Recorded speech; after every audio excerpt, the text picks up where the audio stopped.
For December the 22nd, 2023, we talk about Asgard's Wrath 2, Blood West, Skull and Bones, and much more. Welcome to level 483.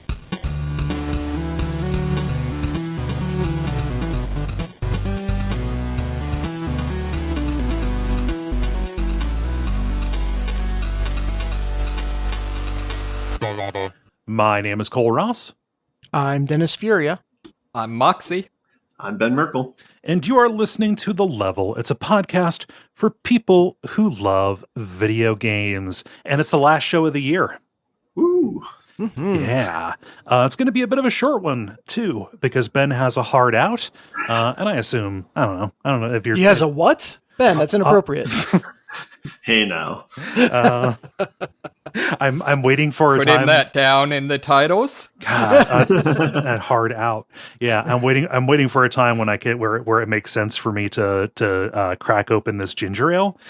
So I've got that waiting as a punchline underliner here. Yeah. No. Nice. Is it ale 8?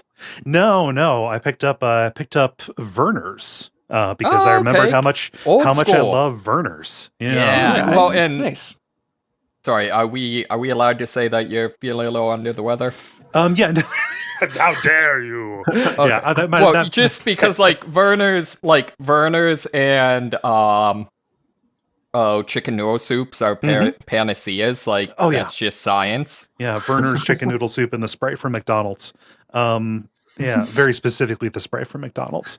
I guess that's my banter. A little under the weather. I'm gonna do my best to definitely hide me blowing my nose and my sneezes from the listeners.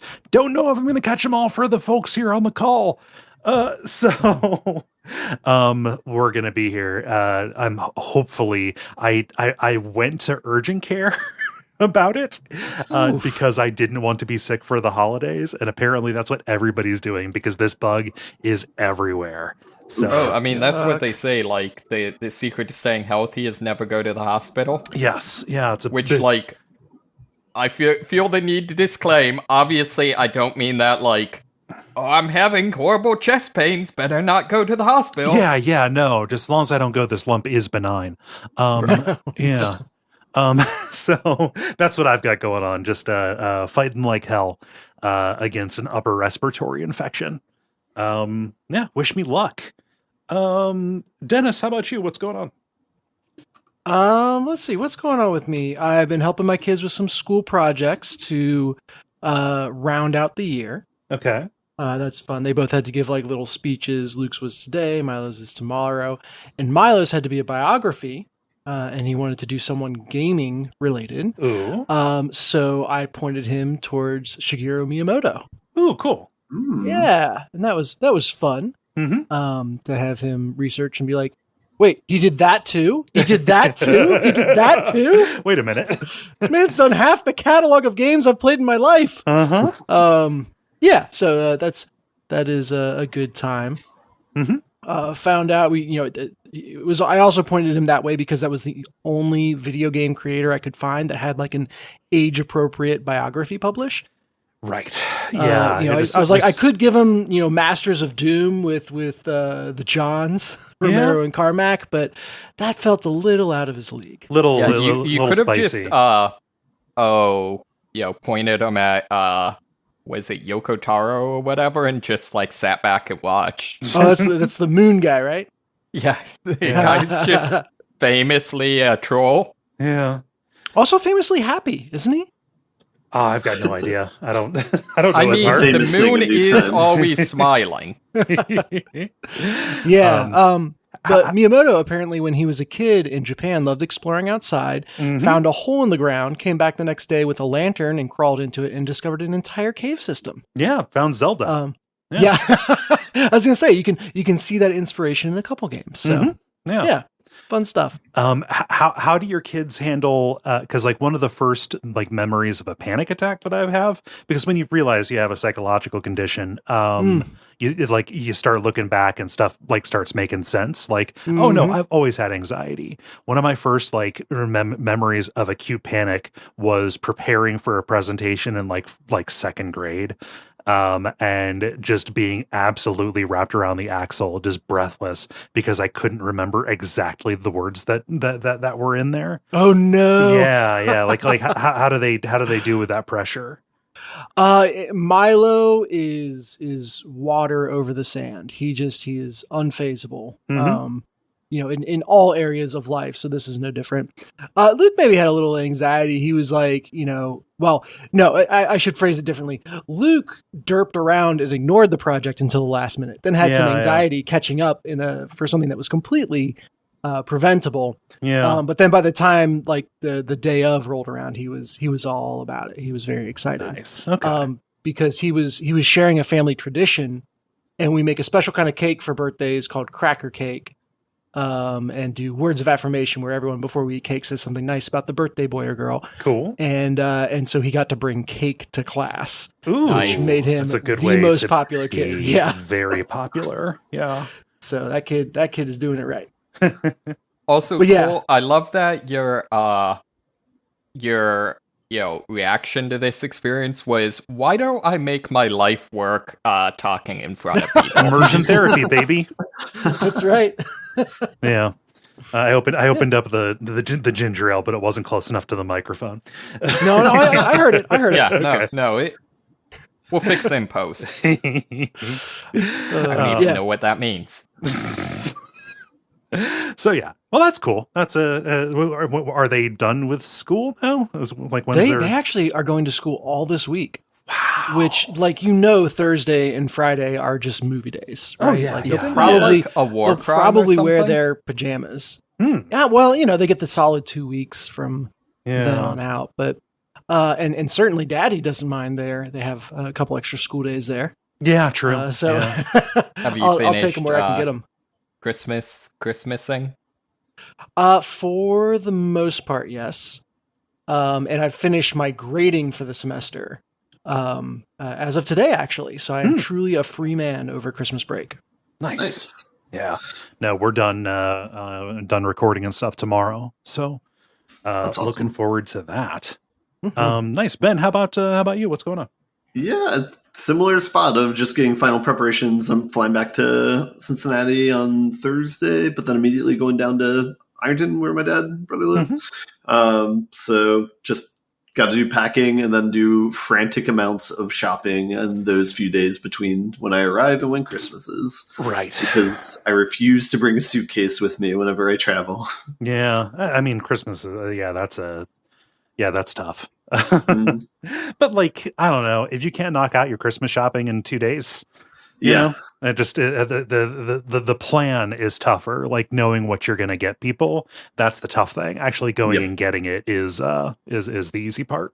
Yeah, for sure. Yeah, but I'm looking forward to being around friends and family though for a week, so that'll be fun. Nice. Yeah.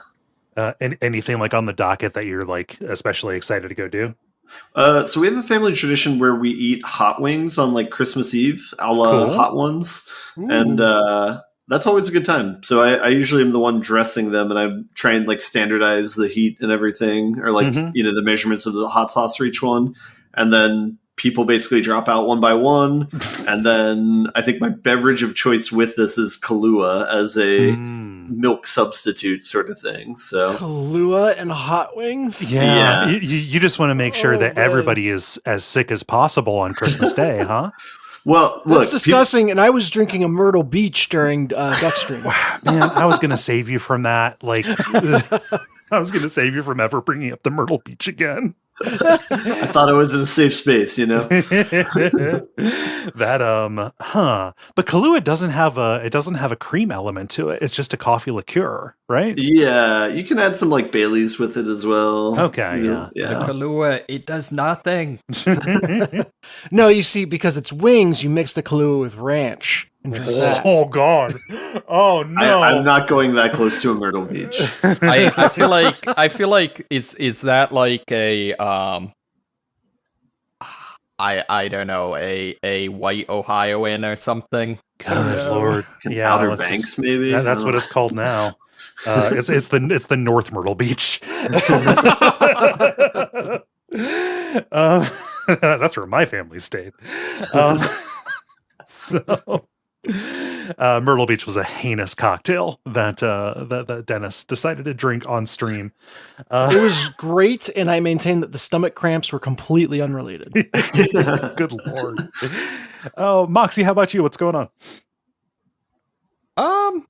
Not a whole lot.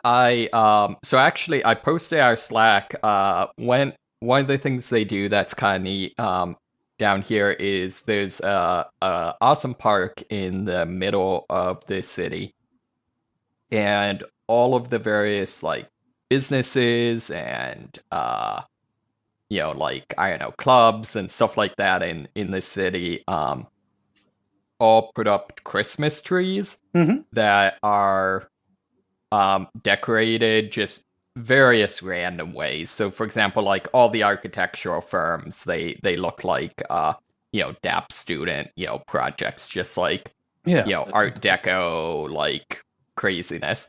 But DAP being this University of Cincinnati Art and Design school, for anybody who's listening who doesn't recognize what that is. Yes. Design, art, architecture, and planning, perhaps? Yes. I gain a lot of joy from the fact that planning comes last. I mean, based on the building, right? I've never thought of that. That's great. But speaking of designs and architecture where planning comes last, one of the trees was a Tears of the Kingdom tree. Oh, cool.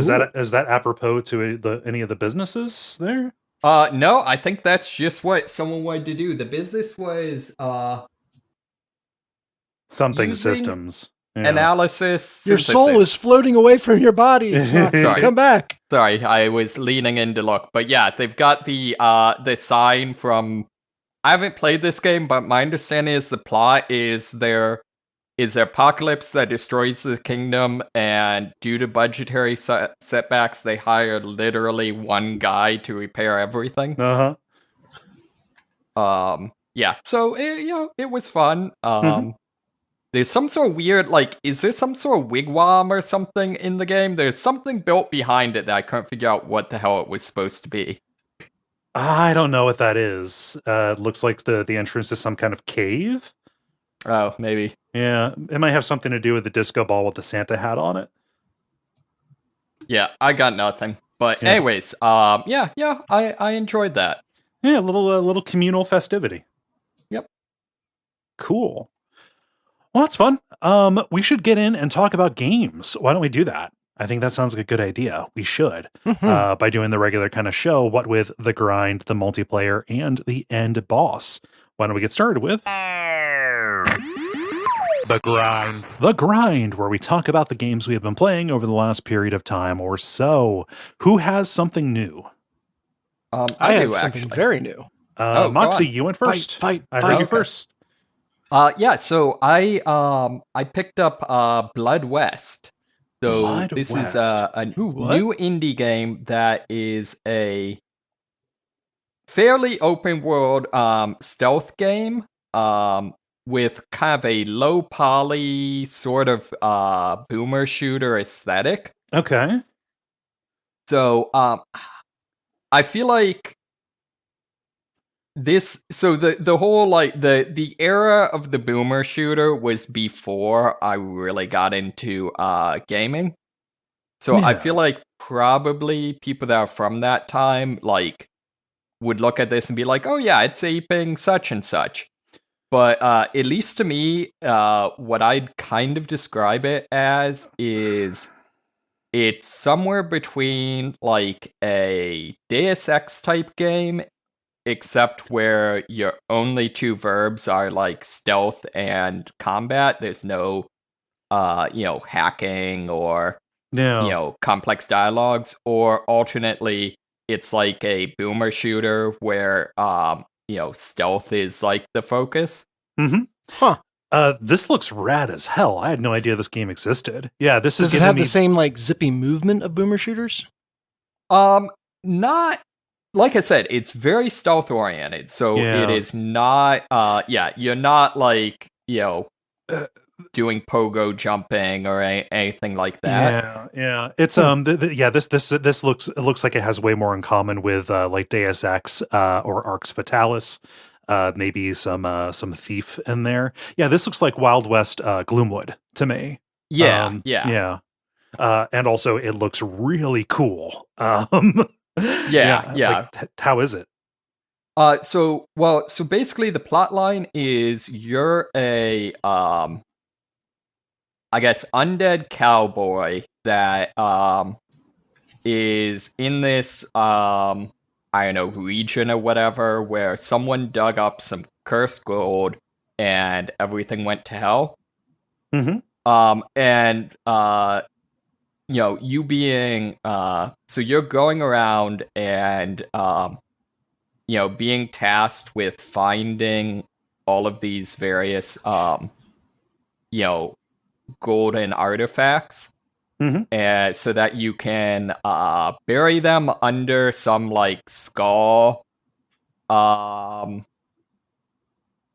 don't know, idol thing that's like talking to you, telling you to go out on this mission. Which that seems a little sketch, but Is know, it like, is I it don't know. Is it promising you a return to death? Like, yes, although.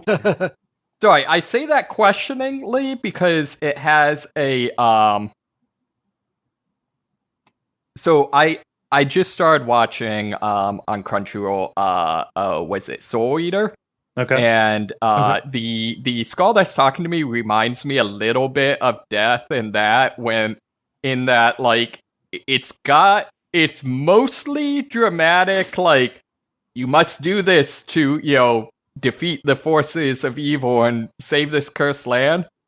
But it's also got a lot of snark. Okay. So it's kind of like, yeah, do this and you can return to death. I mean, I think. Okay.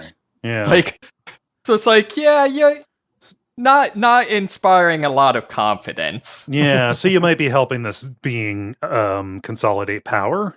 Yeah. Yeah, that's certainly a possibility. But what are you gonna do when a skull tells you to go fetch evil artifacts? You don't question it. I don't think you have that much it makes of an me option. think of when those hustlers come up to you on the street and they're like, "Hey, my car ran out of gas, and I checked the bus station, and the police told me I needed $2 for gas." Like, there's a rehearsed like line about needing gas for your car, and you're like, I know exactly what you're doing, but we're gonna run this bit, aren't we? Yeah. Yep. But then, so the actual gameplay, like I said, very stealth oriented. You get guns, that sort of thing. However, ammo's relatively limited. Mm-hmm.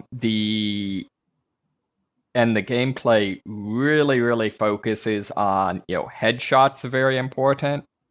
And So yeah, Moxie, I feel like you play every game as a stealth game. So this is like a stealth game even by normal standards. Yes, that is definitely true. Partially because, like I said, ammunition fairly limited, and you are fairly squishy. Mm-hmm. And there's also I haven't seen actual numbers, but dramatically more damage on a sneak attack. To the point where, like, basically from what I've seen, a headshot sneak attack, I think so far, will kill like every non-boss enemy in the game. Mm-hmm. So that is very cool. There's a lot of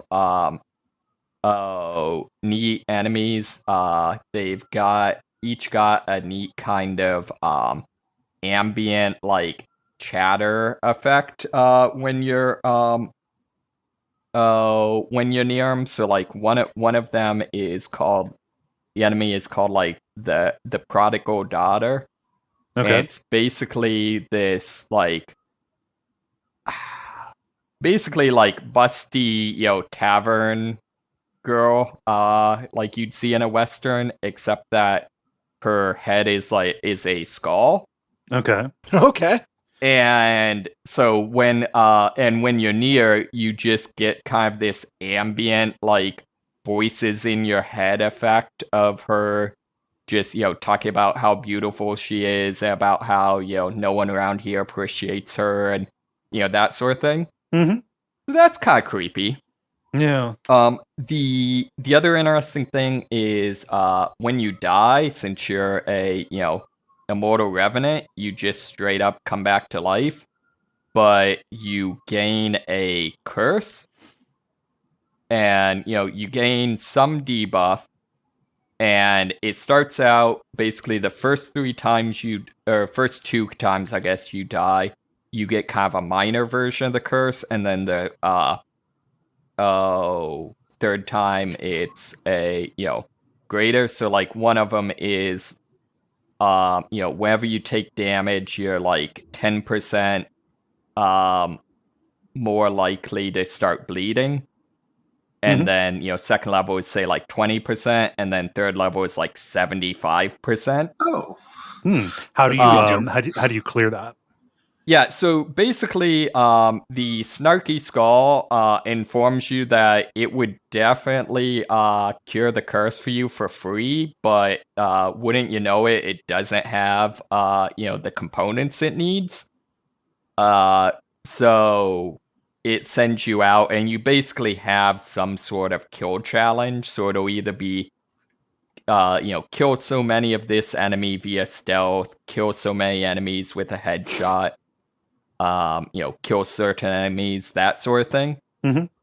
There's one of those things, it ends up feeling kind of like a Dark Souls type of thing, more than anything, where it's definitely a major annoyance, but not crippling. Mm-hmm. The biggest complaint I have with this game is that the stealth system is a little quirky. It models both whether the enemy can see you and whether they can hear you. And when that happens, a bar starts filling. And, once it fills, they detect you. The weird thing is your footsteps make noise, like, even if you're walking up behind someone. So often you'll have to, like, get close to someone, then pause and wait for the bar to go down, then go a little farther and then pause. Seems like that's a great way for them to turn around and see you. Yeah, exactly. You do have a chuck a rock thing from, like, every game. It seems a little unreliable in my experience. Mm-hmm. The other thing that's weird is that this have you been detected bar is shared by enemies. So you could have a thing where, like, one enemy kind of just sees you, so the bar is filling up a little bit, and then you're walking up behind another enemy, and so that's also contributing, so your bar will fill up super quick, even though neither enemy particularly can sense you. Mm. So some stuff like that, I would say, if you pick it up, investing points into stealth, which basically makes the bar fill slower, or I guess maybe effectively gives you a longer bar, is definitely kind of the meta way to do things. So my question is, the measure of any stealth game is what happens when you get seen. Is it insta-fail? Is it effectively insta-fail? Like, what do you do to kind of, like, recover and gain the upper hand again? Yeah, so from what I've seen, there's a couple of things. You can run away.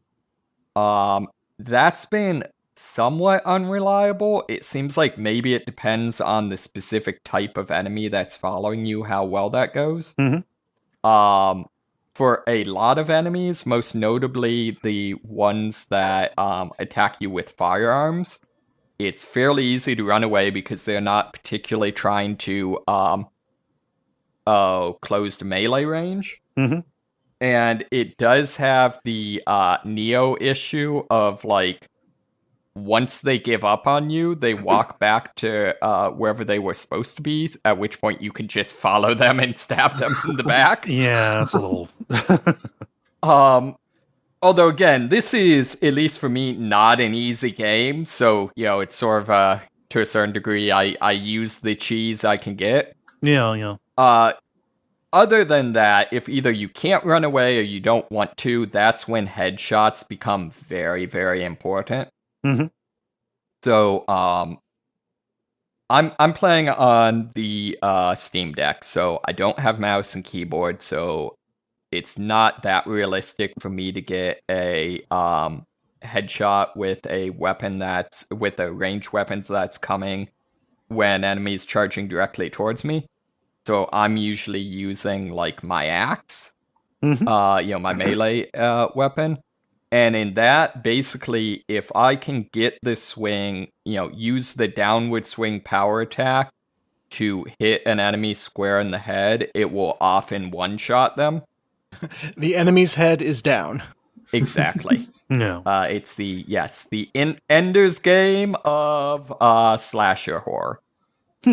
So it's one of those things where it becomes very, very important on how good are you at like old school shoddy, not shoddy, but you know what I mean, kind of janky, clunky,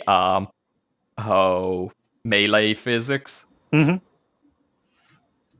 So overall, my feeling on this game is, I think this game is probably not for me. I was coming into it looking for more of like either a Far Cry remake, where it was a lot more like, hey, you're in this open world and you can like outmaneuver enemies and easily take them by stealth as long as you plan ahead type thing. Mm-hmm. Or I was looking for something that is a Deus Ex that is more of a kind of tactical puzzle solving, for lack of a better word.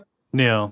However, this does seem to me like a game that is probably a lot of people's game. And I feel like for the people that liked that, like you said, like Thief or, those sorts of things, I could see this being a game that, is they absolutely love. Also, I have to say, Weird West is one of the most underrated settings in existence. So, it's got that going for it. Well, it seems like that setting is starting to get some love with, what was the other game? Literally called Weird West, right? Yeah. There's been a few. Yeah. Yeah. I mean, this might be more up my alley than yours. Thank you for putting it on my radar. Yeah, definitely. Nice. Any other questions about that? No. So the only other thing I've played is I've picked up again Alan Wake. Alan Wake the first? The first one, yeah. I'm trying to... I played about halfway through it before my Xbox got stolen in undergrad. Yeah. By a shadow person. By a shadow person. And so I'm, going back and trying to play it. Unfortunately, I'm probably going to do the full-on, Alan Wake's American Nightmare, and then Control before I get around to Alan Wake 2. Mm-hmm. That is a long road. No. Yeah, but you've gotta watch you've gotta watch the movies in order, right? I believe so. I don't want to. I would YouTube the first Alan Wake, and I would be comfortable with that if I were in the position. But follow your heart. I will not. Yeah. I would say that is maybe going to get into what I'm noticing is Remedy is maybe one of my favorite game developers. I really love their approach to storytelling. Their weird like environmental TV shows and all that stuff. Mm-hmm. And I really like some of the decisions they have in the game in terms of doing some of the dream logic, and I especially appreciate the way they pace the balance of the game being kind of dark, but often, kind of optimistic, hopeful, that sort of thing. Mm-hmm. However, I feel like the gameplay definitely... This feels like, I think it is, a game that was kind of in between old school, like, shooters, those sorts of games, and then modern, like, story forward games. Yeah. So I feel like it kind of has a foot in both worlds. In particular, the thing that I find frustrating is I feel compelled to try to get the manuscript pages because, I'm playing the game for the story, and, that's where a lot of the storytelling is. But limited ammunition combined with infinitely spawning enemies and exploring for collectibles is just not a mix that goes well together. No. Yeah. I mean, to I think where this is leading, I would not look askance at anybody who put either Alan Wake or Control on easy or story mode, or I don't know what they added in the remaster, which I think is what you're playing. Yeah.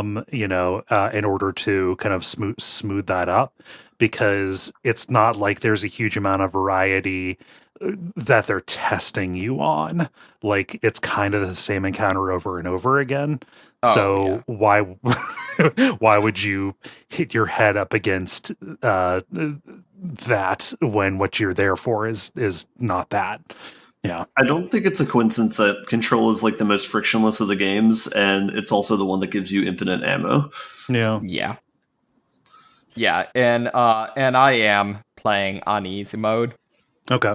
So yeah, no, I totally agree. I think the worst parts are the driving sequences, which I really want to know. I don't know if you remember, originally, I think all of the cars in the game were like Jeep Cherokees or something. It was definitely a product placement. I'd be interested to know if the only reason there's driving in it is for product placement. No, that's a vestige of like the original version of the game. It was originally going to be open world. Really? And they had to scale that back, and the driving was kept in because I think they felt some kind of attachment to it. It's pretty misguided. It was not just there as product placement. Same way the flashlights are not just there to sell Duracell. Right. Yeah.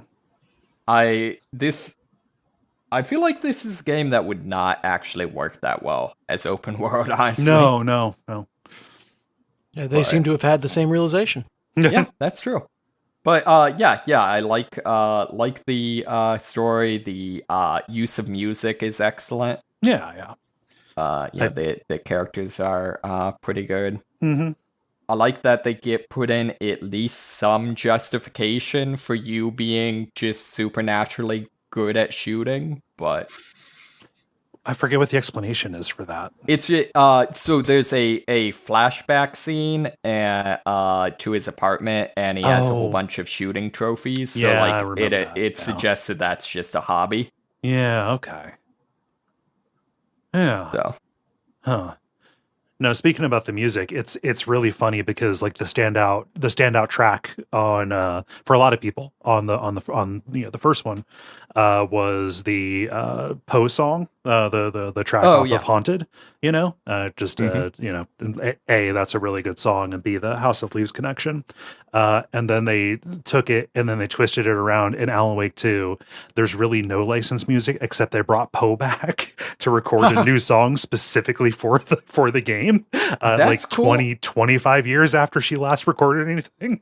That's cool. I've also though long wondered like why she didn't record again, because like my understanding is that album just performed really, really poorly, but like she's a really good singer, so it's Yeah. kind of weird that like I don't know, do the gods of music recording be like, no, you only get one. I mean, that was Was her this second like a- one, but yeah. But was this like a Hellblade situation where someone was like, "Oh, we just need someone to do a stand-in," and they loved it so much they kept it? No. recognize the artist. Yeah, Poe was is, and she's still alive. But back in the '90s, female like pop, pop rock kind of singer person. She's also the sister of Mark Z. Danielewski, the author of House of Leaves. Her second album, Haunted, was a like a tie-in with House of Leaves. They shared cool. characters and themes and stuff. My understanding is that she ended up in a real big like legal struggle with the record label. And so like she does not have like the rights to like tour or perform with her actual music that she wrote that anybody would want to see her on. Yeah. So I think she's a casualty of like legal stuff. Yeah. So, regardless, but the note about the music did bring that up. I'm funny. Actually really excited to hear that, because that one is good. The other one, which is less interesting but it's still really well used, is Space Oddity. Yeah. Mm-hmm. Oh gosh, and the Depeche Mode song. That's at the end of one of the DLCs. I prefer Space Oddity or the Depeche Mode one. Like even Poe, but especially doing In Dreams by Roy Orbison is just like, hey guys, we like David Lynch too.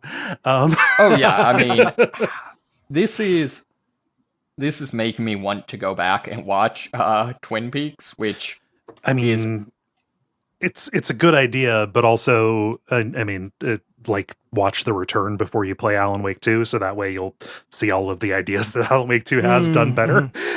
Oh, really? Yeah. That's pretty funny, actually. Yeah. I bounced off hard off of the pilot. Mm-hmm. I think just 2 hours of an episode was just kind of too much for me. Yeah. I mean, just treat it like three individual that's what episodes. I need to do. Yeah. But yeah, I forget. Did you ever play Max Payne 2? Not Max Payne 2, no. You should do that, because that one goes pretty hardcore for the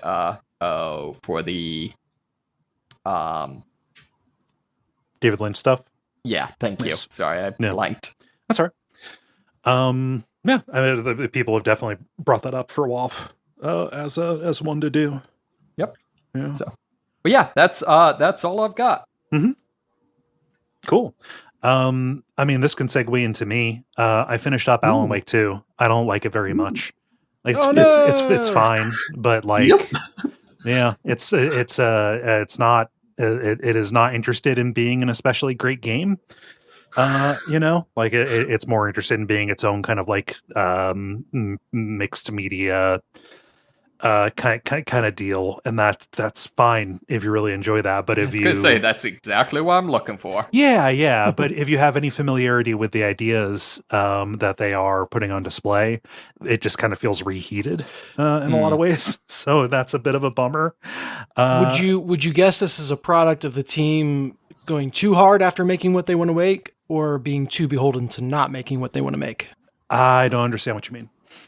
So, is it bad because, hey, they're making what they want to make and it's just not for you?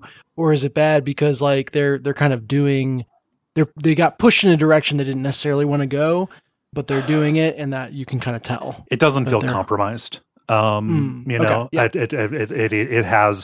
It has all of the excesses and enthusiasm of something that the studio really, really wants to make. And to that end, that can be commendable in its own way. I just wish that the play was better balanced, and like the shooting felt better. And I wish things were a little bit more consistently interesting between the two protagonists. And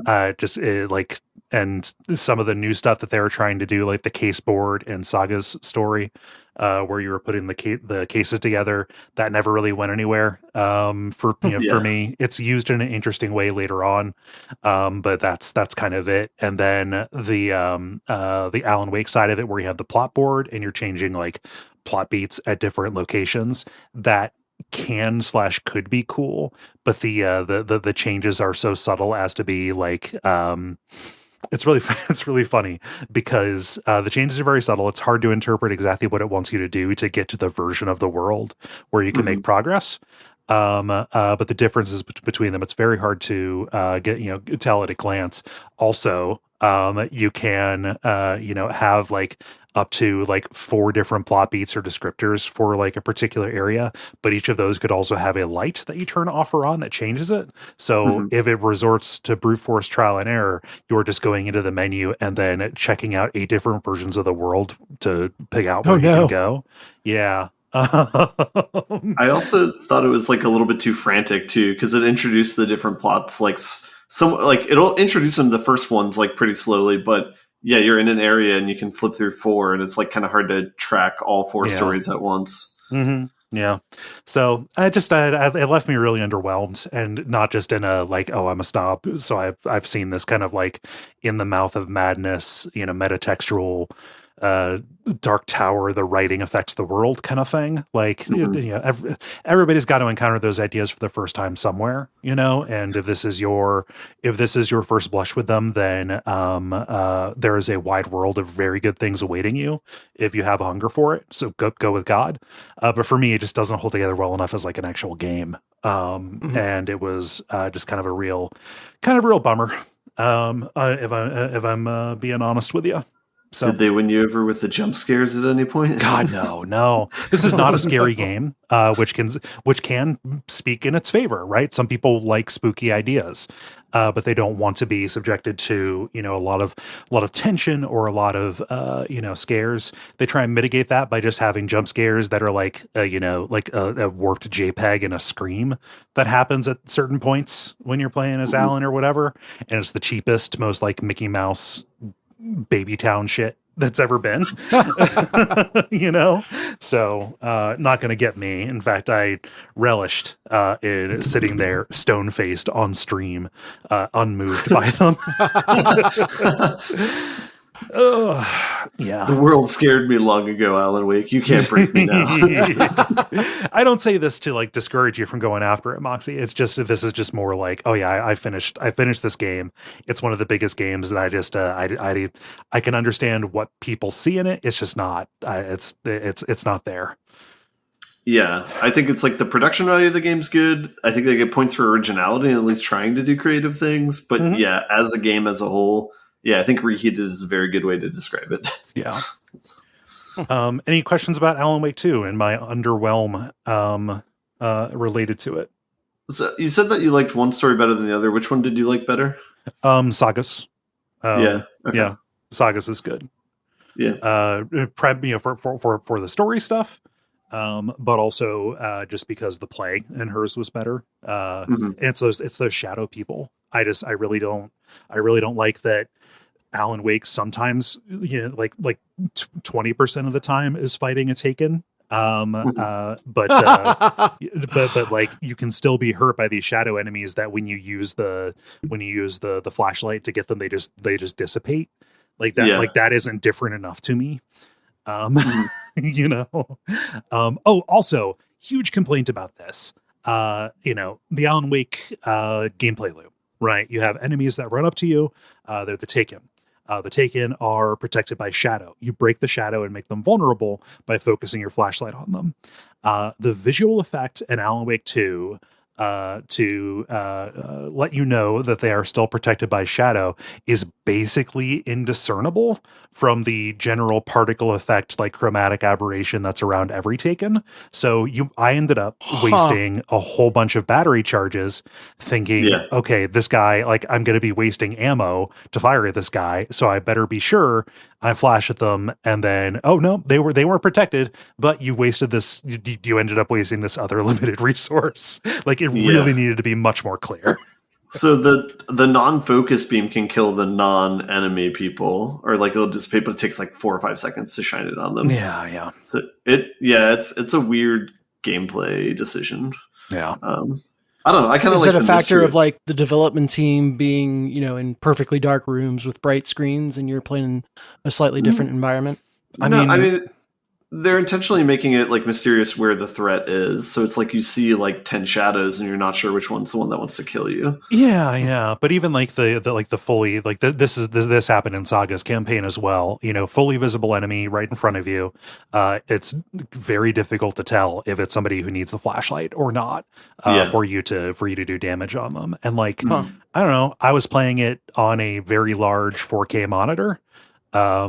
Sitting pretty close to it. Like it wasn't a perfectly dark room. I had my studio lights on, because I was on cam. But like, I don't know, I felt like I saw everything very clearly. So yeah, It was the intended experience. yes, or close enough to it. Yeah. I've got another one. And this is a game not a lot of people are going to be able to play, but I have put like 2 hours into it, and I think it's cool. It's called Asgard's Wrath 2. This got a 10 out of 10 on IGN. I'm very interested in this. Yeah. Really? Asgard, like Norse mythology? Yes. Yeah. This is a game by the it's by a studio that is owned by Oculus, and it came with like I got a download code for it when I bought my Quest 3.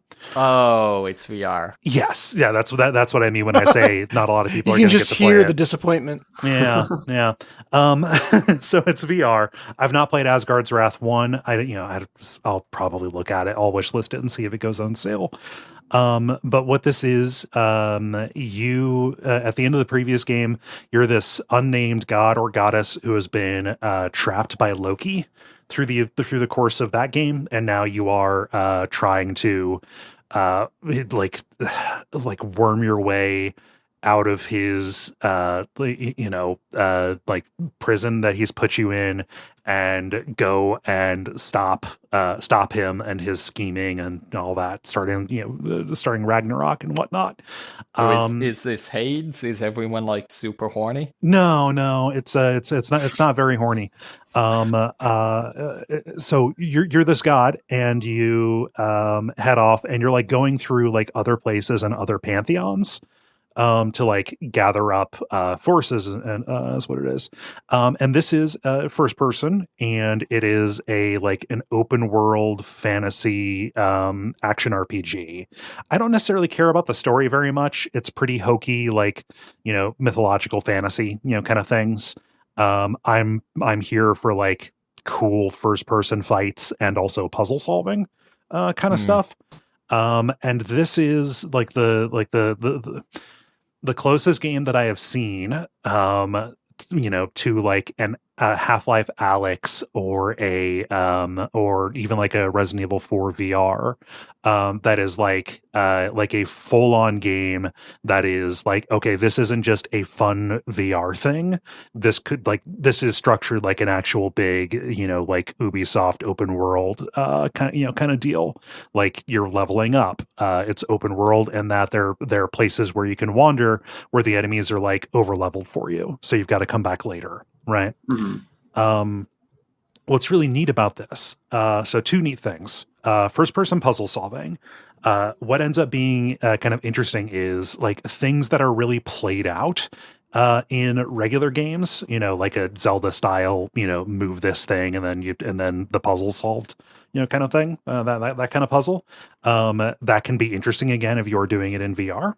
Mm-hmm. So like you're in these temples, you've got these large dungeons that you're traveling between in order to find, doodads, mystical stones or some shit. And each room, it's got their own little like navigation puzzles. There's a little bit of like Prince of Persia in this. You're doing like wall runs, and you're going around pressing switches and stuff, intermixed with combat, which I'll get to. But there are also these huge chambers that you can get into that have a god altar And you're playing this game. You're this unnamed god, but like when you are out in the world, you have to possess these other heroes. So like immortal heroes. So like the first leg of the game takes place in Egypt, and you are playing as Abraxas, going after on his vendetta against the gods. But when you have these god altars in these larger rooms, what you can do is take God view, and suddenly you are out. Suddenly, there's only one set of footprints. Yes, yeah. Suddenly, you're not in first person as your hero. What you are kind of standing in and looking at, you're gigantic, and you're looking at like a miniaturized version of the chamber that you're in, and you are doing stuff at large scale, grabbing things and moving things and solving puzzles there to manipulate and move things in the chamber, so you can hop back and forth between big mode and small mode to navigate, right? And that's really cool. Like as a way to play with scale, and get you to think about the space in a different way. It happens like 3 or 4 times in like the big opening dungeon that you do. And it is cool every time. I have no reason to believe that they're going to run out of ideas, but it's a neat gimmick. To just like jump out, see the chamber in miniature, and then affect big stuff, and then go around and inhabit that in the small version. Cool thing to do in VR. The perspective is absolutely sold by the fact that it's 3D. Nice, it's like first person Moss then. Kinda, yeah.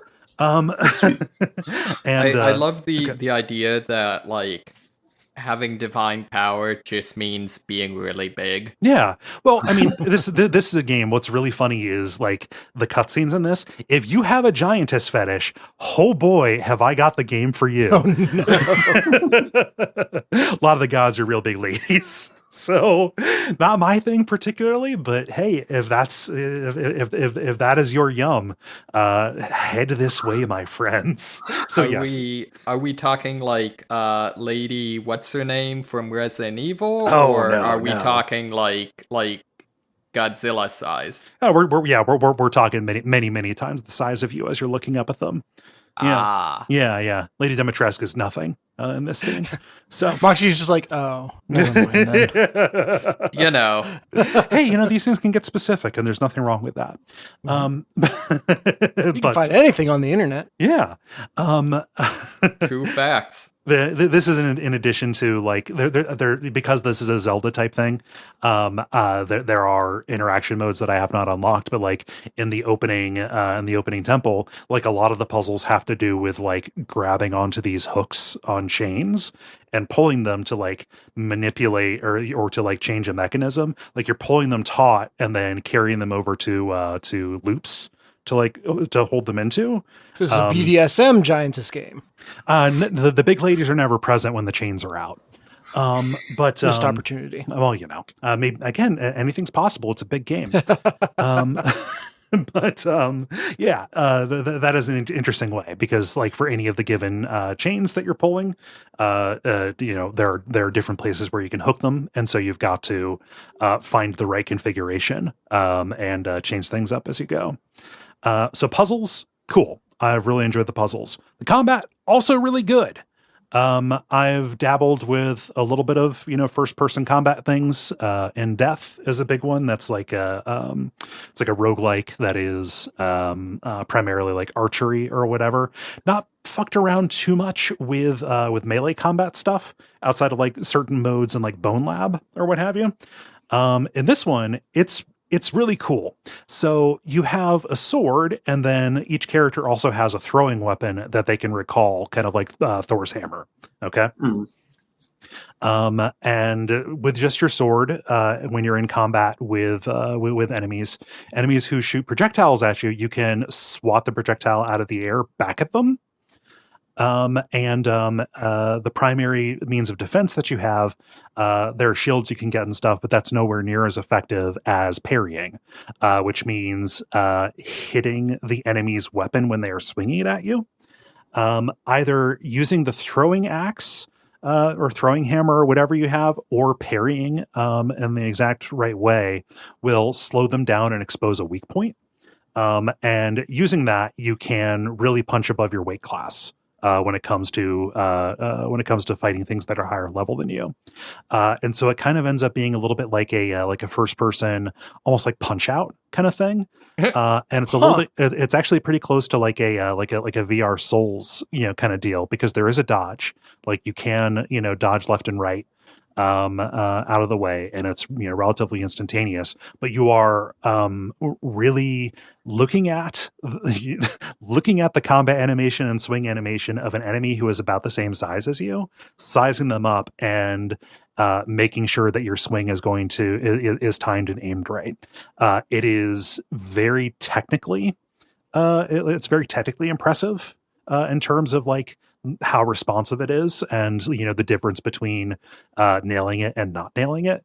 And it feels like there's a huge amount of skill involved, and it's just super satisfying to get that perfect parry, which your whole body is involved in, and then get that slow down with the highlighted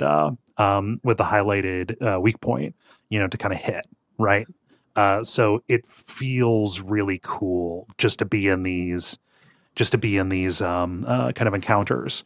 And sometimes you're juggling with two different enemies, and the fact that you are swinging your sword with one hand and you can throw and recall the throwing hammer with the other to like interrupt enemies and stuff like that, means that you're doing some like pretty tricky shit, actually. Yeah. Is any of this happening in slow-mo, or is it all real time? It's all real time until the enemy's weak point is exposed, and then they slow down, whereas the other ones do not. Yes, yeah, interesting. I really hope you fight Achilles, and the heel is his weak point. I don't know if you go to Greece. I'm in the Egyptian pantheon right now. Yeah. So what pantheons have you seen so far? Just Norse and Egyptian.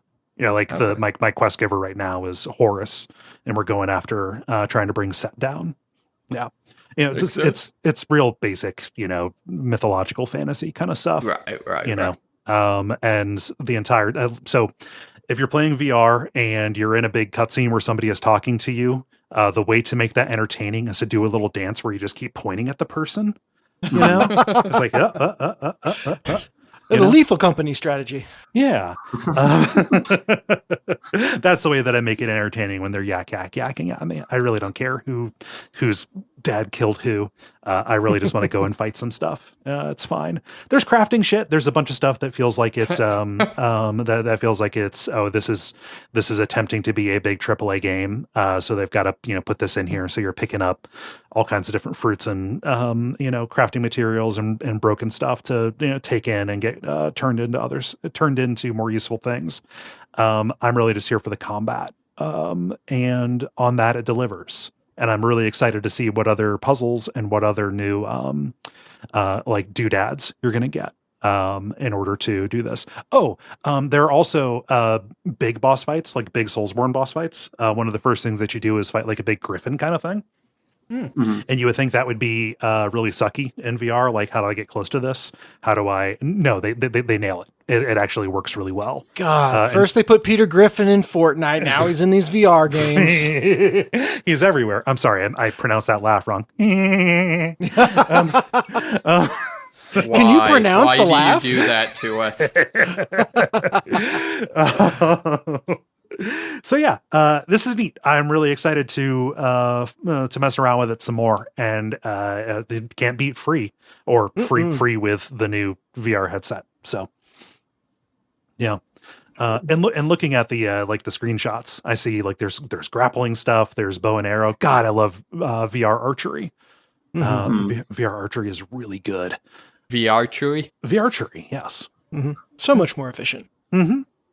Yeah. Any questions about Asgard's Wrath 2? It looks sweet. I'm jealous you can play it. Yeah. It's cool. I'll report back on it. I plan to play more over the holidays. Sweet. Let's see. Dennis, you also said you had something new? I do. I have the beta of Skull and Bone. Oh, that game exists? Yeah. Oh wait, the game that Ubisoft is for some reason under like a goblin's curse, like a fucking geas to Yes. release. I after playing it, I have to say that I think it's taking so long because there's literally nothing they can figure out to do that isn't just Sea of Thieves, but not as good. Yeah, I was going to say. They got their lunch so thoroughly ate. They're Yes. they're in hell. Well, and Sea of Thieves being a live service game keeps on having these new systems and seasons and everything. And I can almost hear the Skull and Bones team being like, "Ah, crap! They did what? God damn it! They got Jack Sparrow. You just got sparrowed. You just got sparrowed." Yeah. Well, and if you guys remember, I tried playing Sea of Thieves very briefly and quickly was like, nah, not for me. You tried playing Sea of Thieves, but you very much intentionally skipped the tutorials. I have too many games on my plate. I got to narrow it down somehow, and I am not capable of just deciding not to play something. Okay. So I need to pin it on someone else. Okay. All right. Just pin it on something else. Anyway, so this has some interesting contrasts, but know that I am coming at it with maybe this type of game isn't my thing. Okay. The survival-ish elements of it feel downplayed, and unlike Sea of Thieves, you're not able to like walk around your ship. You are either in port and walking around, or you are in your ship and controlling the whole ship. And so when you group with other pirates or friends online, you're part of like a flotilla. You're an armada. Yes, you're a little fleet of ships, not multiple people on one ship. So I can actually see that. I would rather play the other one, but I could see that being like a meaningful differentiator. Yeah. Well, in terms of me not feeling useless while trying to play, that it was actually helpful because like I control my thing, I do my thing. And that worked well. Some of the sea combat was fun, which that's like all the game has going for it because you are attached to your ship. And kind of the approach of like maneuvering in on the ship that you're hunting, and then the way you manage your cannons. I don't know how similar this is to other games of this ilk, but you have forward-facing cannons, side-facing cannons. And each has a range of fire that, depending on your orientation and which way you're looking, it's going to use a different one. And so, as you fire a barrage of cannons from one section of the ship, they're going to need to reload. And so, combat is all about positioning, so you can kind of almost swivel behind the enemy that you're trying to take out. No. To always be rotating to a fresh barrage of cannons, a fresh battery. Yeah. Mm-hmm. Exactly. And then combine that, every ship has weak points that'll be highlighted. So you're kind of doing all this moving, aiming. It's very, it was a good system. It was fun. Once a ship gets down to a certain point, you can pull alongside it and board it. Except you can't board it because you're attached to your ship. But boarding is the coolest thing a pirate does. So you just watch it happen. So no, you don't even do that. And this game is in beta, and I trust they're adding more stuff to it. But it just fires a volley of grappling hooks onto the ship, and if you connect well enough, it takes you to a loot screen. Oh no! Yeah, it's on the loot screen. Oh, but there is loot in this game? Because that was my big complaint with Sea of Thieves. Yes, so there's all sorts of different materials. There's a large cooking component to this game that you're going to do while you're on land, because you kind of have crew stamina, as it were, and so making meals that will rejuvenate them or give different effects. Like it's kind of diegetic in that what you're feeding the crew is going to impact your performance. Mm-hmm. So some cool ideas here.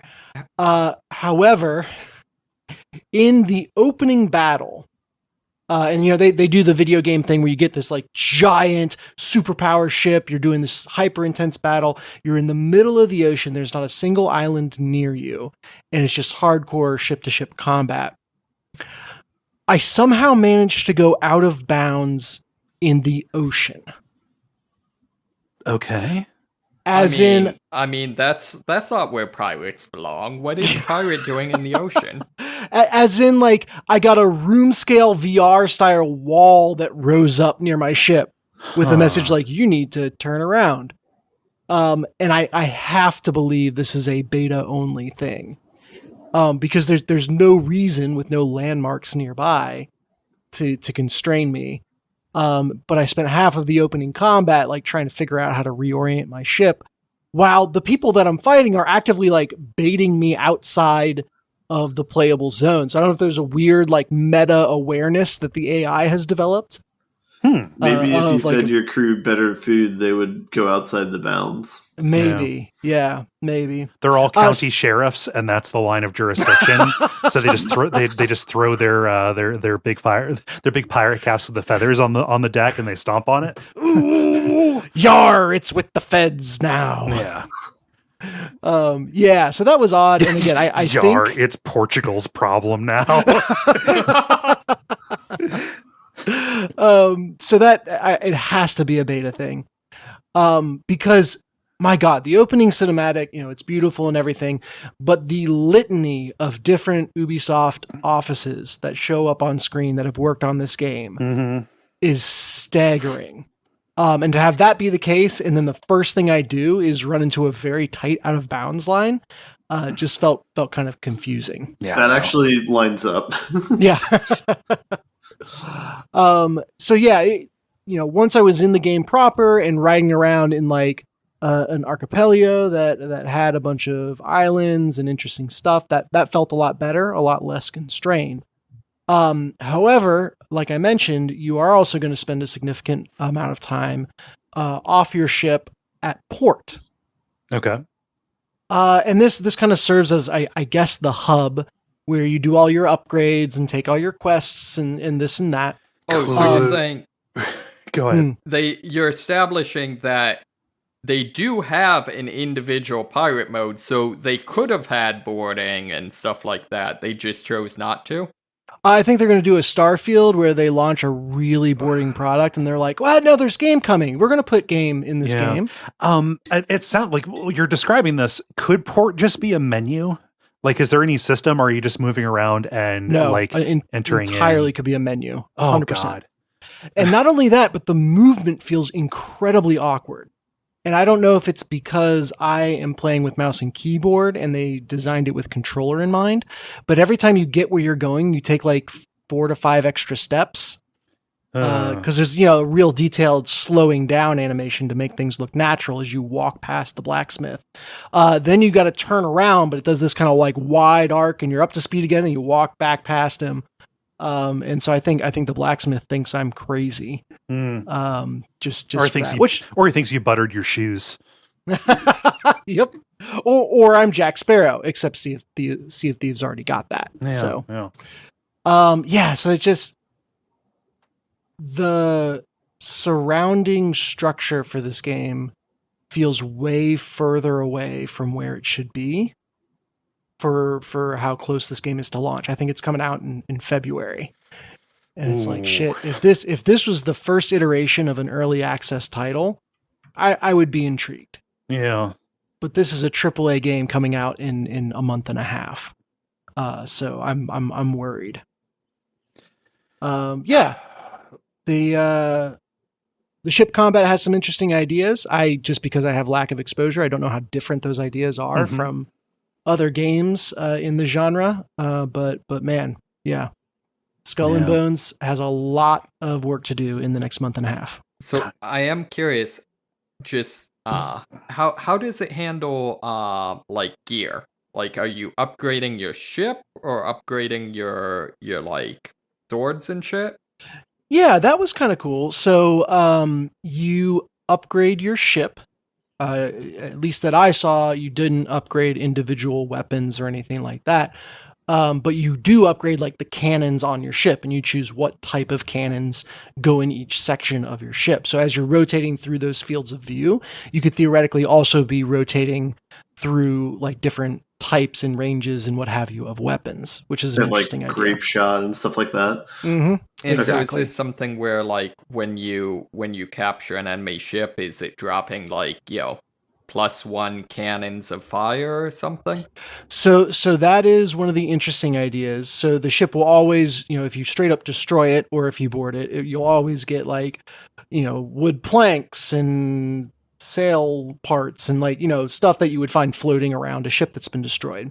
You can only get the weapons of the ship and other more rare elements if you board it instead of straight up destroying it. Which makes, that makes sense. Yeah.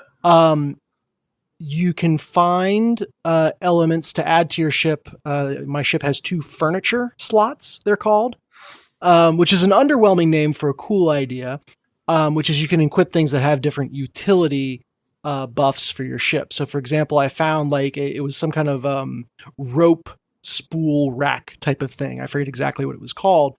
But when I cut my sails all the way up to full, it would give me kind of an extra speed boost for a little bit because of this piece of furniture.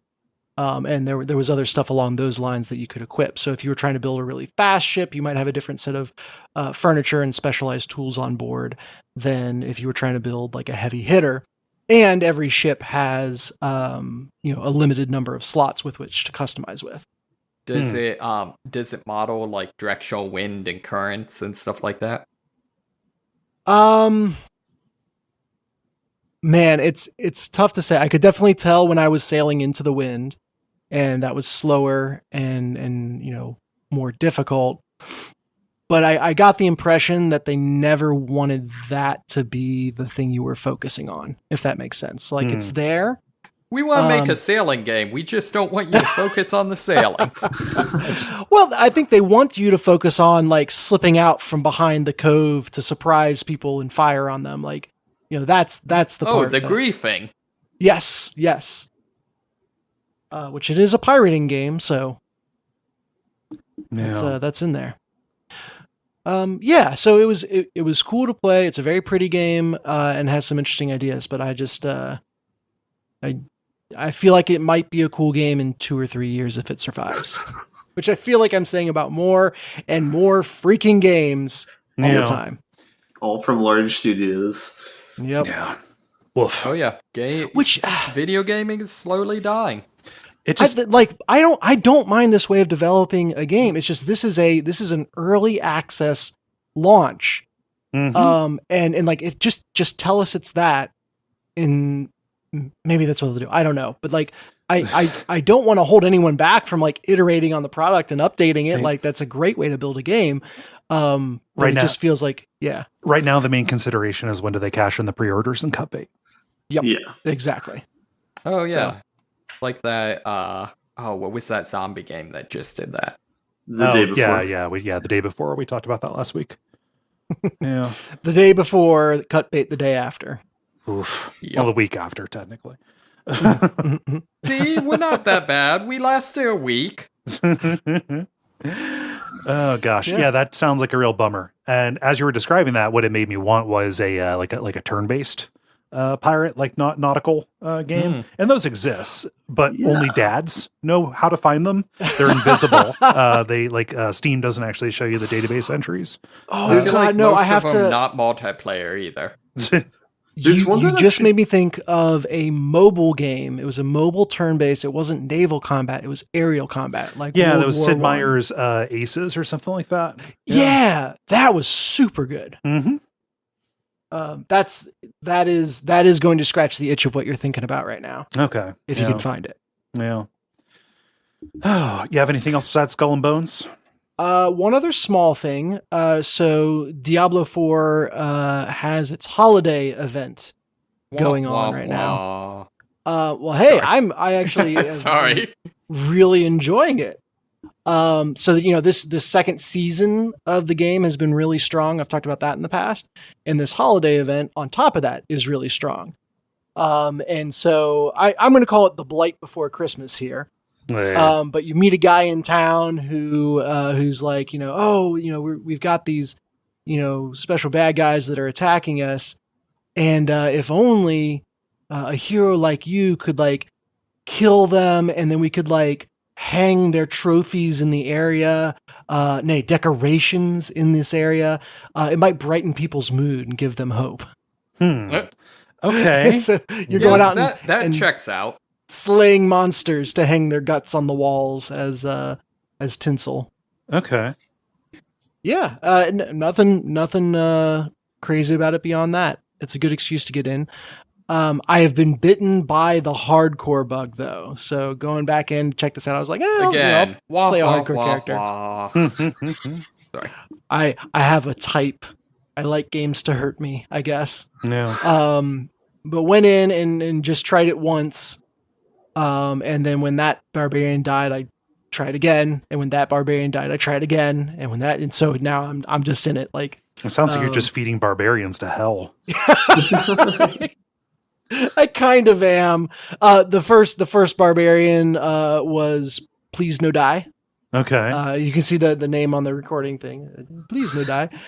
Did not work. So I had Bleh was my second barbarian because I made it immediately after I died. Right. And then I think this one I just got silly. I'm like barbacoa or something like that. Just whatever I was eating. Yeah. Dead meat. Yeah. Dead meat. Yep. Yeah. But yeah, it is for some reason I get joy out of playing that way. I'm not being especially careful Okay. given the fact that I could lose, several hours of play in a heartbeat. But yeah, Which is weird because this is a super slow leveling game. Yeah, I mean, I wouldn't know enough to say versus other Diablos and the like. The furthest I've gotten in is I got a barbarian to level 30. And that's out of 100. And there's the same kind of set of dungeons each time that's getting me. So I'm getting more and more careful around those dungeons, but still not enough. I would say as I've kind of gotten a feel for the releveling, it's like 1 or 2 play sessions to get back in the 20s. So it doesn't feel bad at all. What'll really hurt is when I get into like the 50s and the 60s where a single level takes a long damn time. Especially if you're playing it safe. That'll be painful if I lose a character there. Mm-hmm. But I don't know. All barbarians, all the same build, and I'm living my best life over here. It feels like the right thing to get into over holiday break. Man, this is a game I wish I could play, but the like wiping your characters on seasons or whatever, or effectively doing so, just killed it for me. Like a loot chase game where you don't get loot. Well, they live on.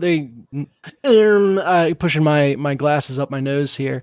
They live on in the eternal realm, so you lose. Like I said, they wipe them. I guess, yeah. You can keep on playing one if you're really attached to it, but they just won't have some of the seasonal elements. They won't get any, new content. If your character was built around a seasonal affix or what have you, you might be in trouble. Yeah. But yeah, I'm finding my joy in it. It is playing it in hardcore is the right blend of just mindless. I can listen to a podcast while I do it, and hey, your soul might be crushed if in a second here for me. Cool. Yeah. So that's me this week. Yeah. Ben, round us out. Well, so first things first, the game Shadow Gambit: The Cursed Crew is a turn-based pirate-themed game. Okay. Cool. So that's one that came out last year that was apparently good, or this year that came out, or whatever. Anyway, I just got one game though. It's I'm still playing Resident Evil VR. Same that I was last week. I've progressed to the part right before Los Plagos, Del Lago. Yeah, the lake fight creature monster thing. Yeah. So I'm curious to see how that'll go in VR, but I've been pretty happy with the game so far. The only thing that's been somewhat scary is the dogs. I just empty clips very quickly when the dogs come running. They're very big, even in the base game, in the non-VR. I could see them moving very fast and jumping straight at you, being very intimidating.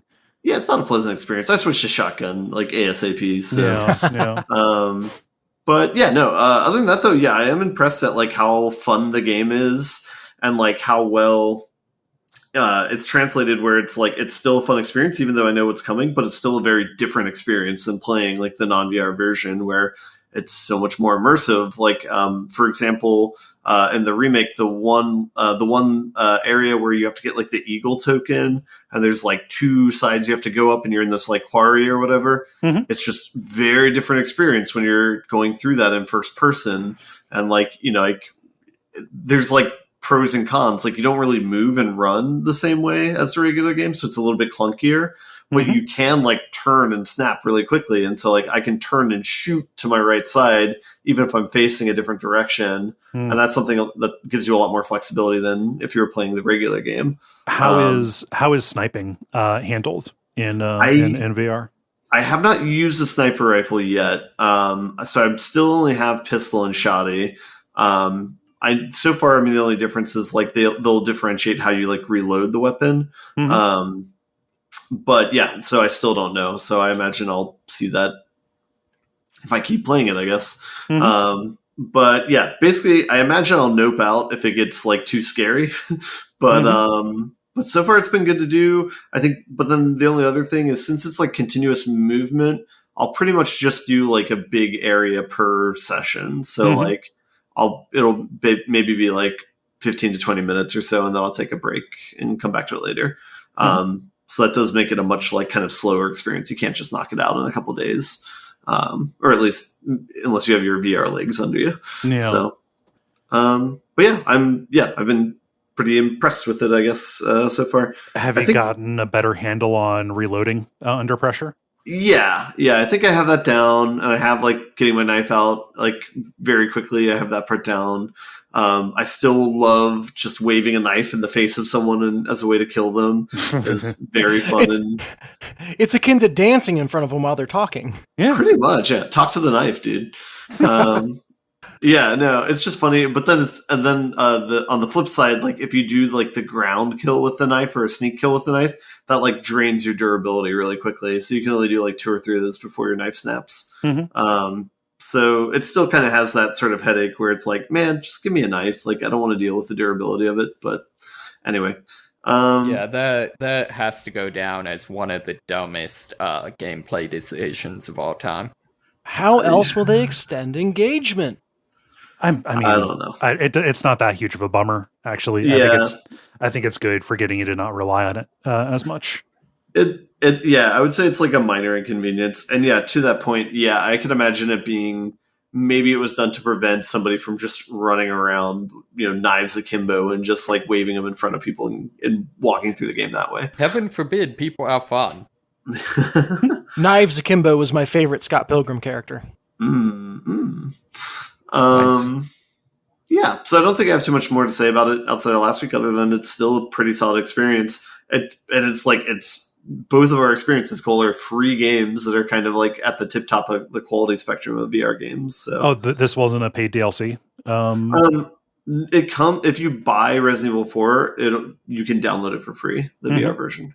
Okay. So, can you tell if it uses any like PS2 VR, PSVR 2, whatever specific kind of features built in? Like, is it really leaning on the eye tracking? So eye tracking, I can't tell if it uses it, so I'm not sure. I know like Horizon Zero Dawn touted that sort of thing, but I haven't had like another person in the room with me when I'm playing it to like verify that sort of thing. Right. But yeah, so I'm not sure about that. The sound quality is really good, but yeah, I don't know if I have noticed anything in terms of like PSVR exclusive like controls to it or features to it. I showed the game to one of my friends from Portland, and he was more impressed by the controllers, like the lightweight of the controllers of the VR. But that doesn't have anything to do with the game, I guess. So right. Okay. I'm just trying to get a feel for if this comes to the PC version, then I'll be able to play it. Gotcha. That'd be cool. Yeah. And maybe if it does, then it'll be the same way where it's like if you own the remake, then you can get this for free. But if so, that would be sweet. So, yeah, that's all I got. Cool. Multiplayer. Now it is time for the multiplayer, where normally we ask you a question, but instead we're leaving this as a blank space and abetting the shorter runtime that we need for this week, and B, reminding you to go vote in the title of the year. It is our most self-indulgent tradition. You can follow the link in this post or look on social media and cast your votes not only for the best title, but also the best potential title, because we keep track of those. It's a good time. Make your vote counted. It matters a lot. I hope they make you as happy as they make me. The end boss. Now it is time for the End Boss, where we talk about things that are going on in the world of video games and how we feel about them. Who's got a story for me? I got one. Okay. This was announced during the week this last week, but it's from Naughty Dog. They put out an announcement that surprised a few people and disappointed a few hardcore Naughty Dog fans. They canceled... You swept me. What? You swept me. Oh, sorry. So they canceled their multiplayer game that they had in production. I forget the name of it. Last of Us Factions. Online, Last of Us Factions. Yeah. So this is something, if you play the original Last of Us, they had like an embedded multiplayer game in it, which was like kind of flew under the radar. It was like a really good It was multiplayer literally game. the best part of the game. Well, now come Well, on. it was a really good, unique part of the game. I will give you that. It's Yeah. I loved it. It would have been a standout feature of the game if the single player was not one of the best games that came out in our lifetimes. Yeah. So It could also totally have stood on its own. yeah, I think. yeah. So it's kind of like in this weird situation so it's like the people who played it are like, this is an amazing game, this is great. But yeah, so it has like kind of a small like hardcore fan base. And so they were planning on making a standalone game for this, but they basically in a statement they said that basically when they were trying to make this as a standalone game, they came to the conclusion that it would have needed to be a live service and it would have needed too much like upkeep from the game company, that they would have had to put all their attention on this, and that they're currently working on 2 different standalone games right now, so that they did not want to divert attention from that to this. So they instead decided to cancel this. That to me was what was most damning of this, is that apparently the only way they could possibly conceive of what a multiplayer game is that is a live service game. Like, I think that's the most damning part, is that they just were like, wait, you can't make a multiplayer game that isn't live service. What are you talking about? People would have mailed them letter bombs if they didn't support it for free forever with new content. Yeah, I think it's just really surprising because it's like they're not when they released like the Lost Legacies Uncharted game, where it's like, here's a game for $40. It's not going to be as long as our other ones, but we think it's really high quality. It's like they could totally release a multiplayer that's just like what the Last of Us 1's multiplayer was for like $20. Yeah, see Star Wars Squadrons, the X-Wing game where they kind of came out and said, hey, we got a couple rounds of support, but this is not going to continue after that. Yeah. No. On the plus It's side, this doable. was the, like, basically I was waiting to get Last of Us 2 when they added multiplayer, so now I just don't need to get Last of Us 2. Well, they're adding that But you roguelike do, mode. my friend. Yeah. Oh yeah, because that's, something I'll play. Wait, what? I thought that was God of War. No. Last of Us 2 is getting... It was announced kind of at the same time that they're... with the Last of Us 2 remaster or whatever, there's going to be a roguelike mode added. Okay, well that makes me mad. Like you can't do a literally a multiplayer joke. game, but you can do that. No. Also, a remaster for a game that's how old? 3 years old, yeah. Because we live in a punchline, yeah. Like I said, video gaming is dying. Yeah. That's my message for the new year. Don't let Moxie be curmudgeonly. Let's see. So Dennis, what have you got? Yeah, a rather gigantic leak. So a hacking group that has come out and said we're doing this for money. We were shaking them down. This to call it a leak is... Wait, did they like say this out of shame, like they admitted it, or I don't. it's Yeah, No, like, I mean, we're sorry, guys. It was. it's weird to me that a ransomware group has like a PR department. I mean, it's not like they admitted it. It was part of the ask. Like they announced to the public that Insomniac had 1 week. Insomniac and Sony had 1 week to pay them a ransom, or else all this stuff was going to be published. Dude, so like, I want to see the movie where like, they come out with that. So Ubisoft hires like, I don't know, off-brand John Wick to take them out. Yeah, and corporate espionage, John Wick. It's yeah. To call this a leak, it's not like this. What this was like, straight up like corporate espionage theft. Yeah. So like, I don't know. Somebody didn't leave a thumb drive somewhere. This like was a coordinated and organized effort. Yeah. Yeah, specifically how of they got Insomniac. I have no idea. maybe. There was a quote somewhere in this article about we knew that developers making games like this would be an easy target. We were able to get the domain administrator within 20 to 25 minutes of hacking the network. They said Sony has launched an investigation, but it would be better in the backyard. I don't know what that means. Yeah, I don't know what that means either. So there's a lot of, I mean, just this is the discourse today, as we're recording on Twitter about the ethics of reporting on what's in this. I don't necessarily have a feeling about that. Like Insomniac's like game roster for the next like 8 years was reported out. It's nothing you couldn't have guessed. The big thing all that Spider-Mans. Well, I mean, there's Spider-Man, Venom, and there's Spider-Man sequel stuff related to like Wolverine, because that's like the next big thing that's kind of closest in the pipeline that has the most to leak about it. Which apparently there was a fully playable version in the data stolen, and I saw the stat in here that 98% of it was leaked and 2% of what was stolen was quote unquote bought, which I assume means they paid the ransom for. I wonder if that playable version of Wolverine is it would have been very shitty of them. Sorry. It would have been very shitty of them to if they did buy anything to hold it back, to not purchase and hold back the literal like private identifying information of their staff. Something that has kind of come out is these leaks are very commonplace right now. Okay. Yeah, that would seem like a good way to get sued.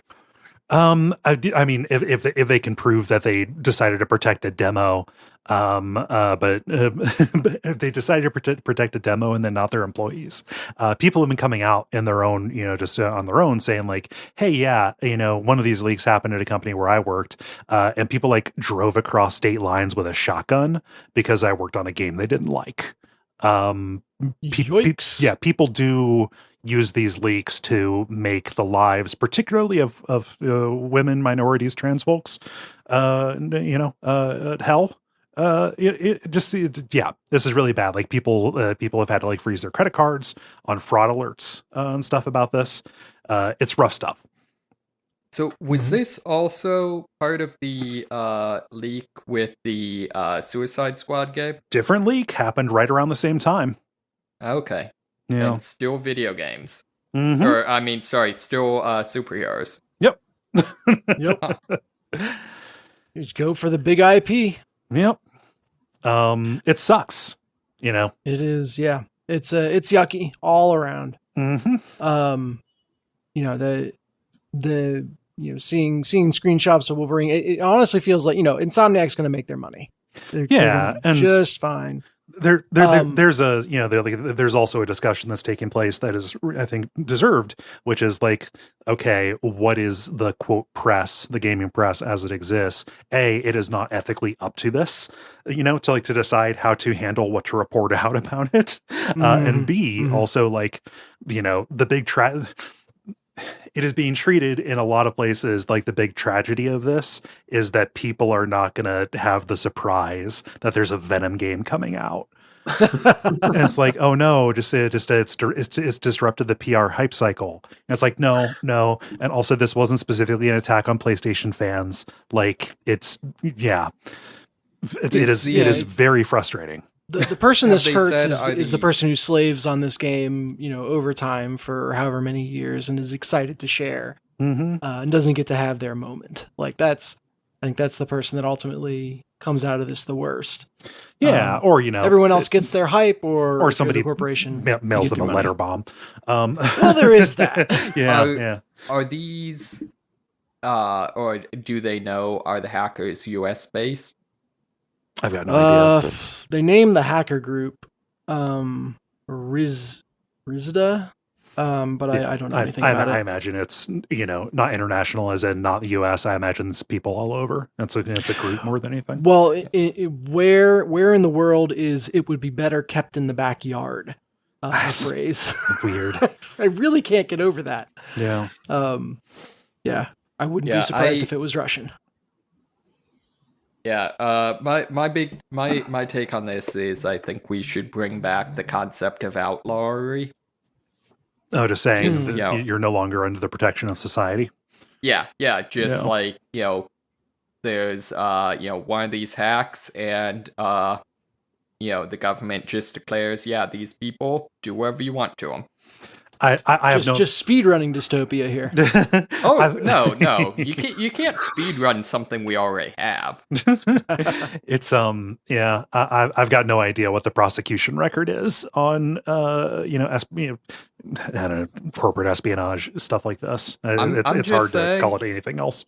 It happens so often it can't be good. Yeah. I'm just saying, I'm thinking especially on like when people hack credit card companies and stuff. Yeah. Like if I was looking at like American Express and Visa and MasterCard, and MasterCard was like, hey, go with us because 80% of the people that hack us end up dead, I'd go with MasterCard. Just saying. Yeah. If we're going to be in a cyberpunk dystopia, we might as well lean into it. I mean, I would go after Discover. Nobody's watching that place. Oh no. Yeah, it's not a good story, and obviously there are developments. People are going through the data. I just wish the developers' personal stuff was kept out of there. Yeah, maybe the ransomware folks were hoping that that was additional leverage to get the payout that they wanted. But then they're definitely not American. Maybe, I don't know. I mean, no American would think that a corporation would care about its employees. Oh man. Let's see here, Ben. What do you have?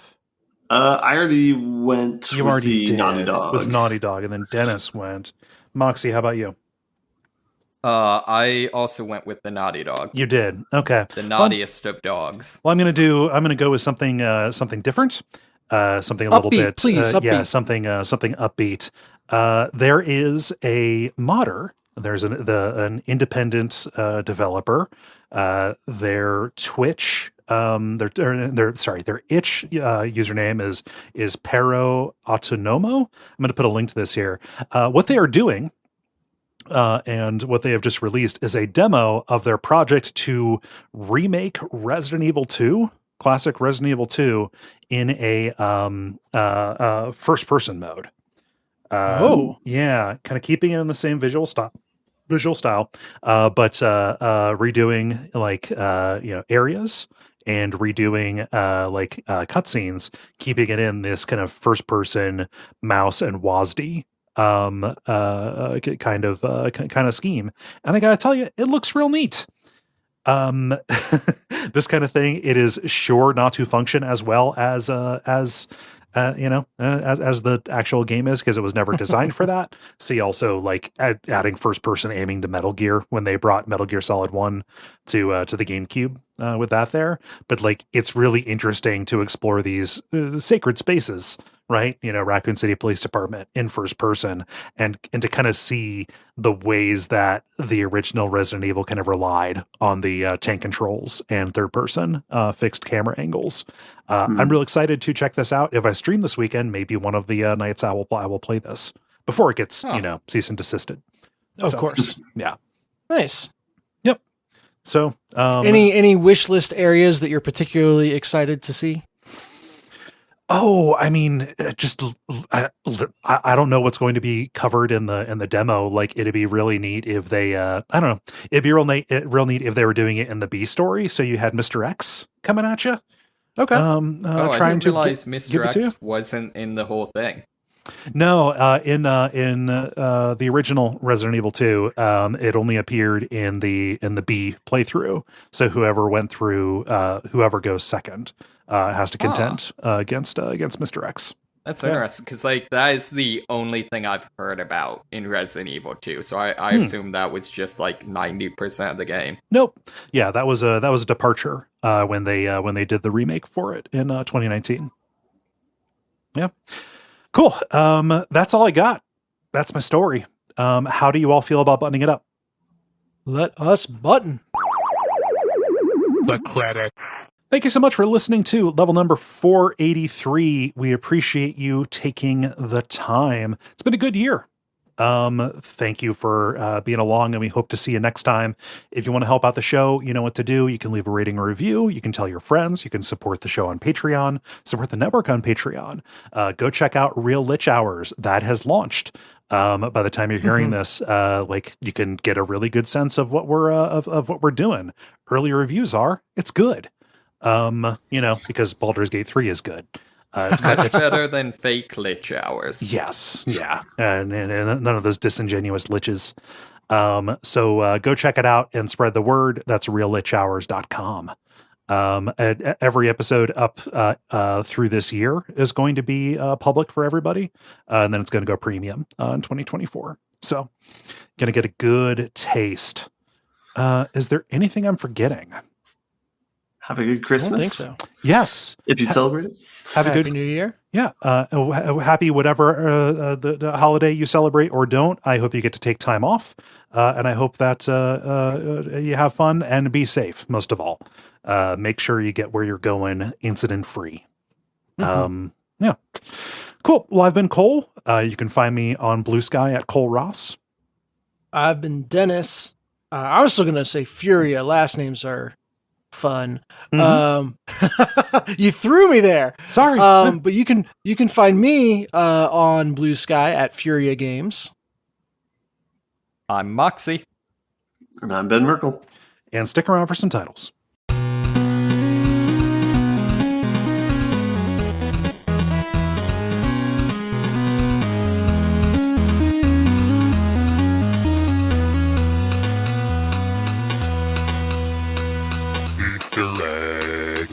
Okay, who has titles? I have 2. Okay. I need to pull them up, though. While you do that, I have 2 as well. Okay. I have Kahlúa and Ranch. Whoa. No. And then I have Speedrunning Dystopia. Okay. Sorry to get a little dark there. I thought it was funny. What are the titles you have? I have The Big Ladies Aren't Present When the Chains Come Out. And It's a Beta Thing. Ben, what you got?